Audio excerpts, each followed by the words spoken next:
গো action. এই তুই এগুলা কি শিখাচ্ছিস আমার বোনটাকে? এই তুমি কি পেয়েছো গো? আমার গলাতে কি কারো শিখাচ্ছিস? ধরে হ্যাঁ, কি খামকি মাগি?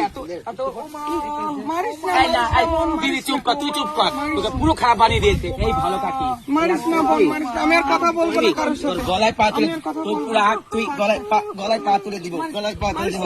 ছাড় না, তুই ছাড় না দিদি, ও খুব বাজে, ও খুব ভালো ছাড়ে। তুই সর দিদি, তুই সর না দিদি, দিদি ছাড় না। কি করবো? এই ভালো কাকি, এই সব নাকি আমার বোনটাকে তুই নষ্ট করে দিবি, জায়গা জায়গায় বদনাম করবি। কি পেয়েছিস তুই? হ্যাঁ দিদি, এবার আমি থানায় যাবো, এক করে আমি থানায় গিয়ে আমি কেস করবো। তুই যা থানায় তুই নিয়ে। কেস কর না। ভালো খাকি, টিনকুল খাকি, বেটা খাকি, ভাতার খাকি, সব বোনা দিদি ওর কথা ছাড় না। খাকি। চল আমরা খড়ি কুড়াই বেড়ে। না দিদি শোন না, আমরা বোন বোন প্রেম করি। কি একটা নাচে ফোন কথা বলছে, ওই ছোটটা ফোন করেছে কালকে তোর সাথে ফুচকা খেতে নিয়ে গেল। কেমন আছো গো?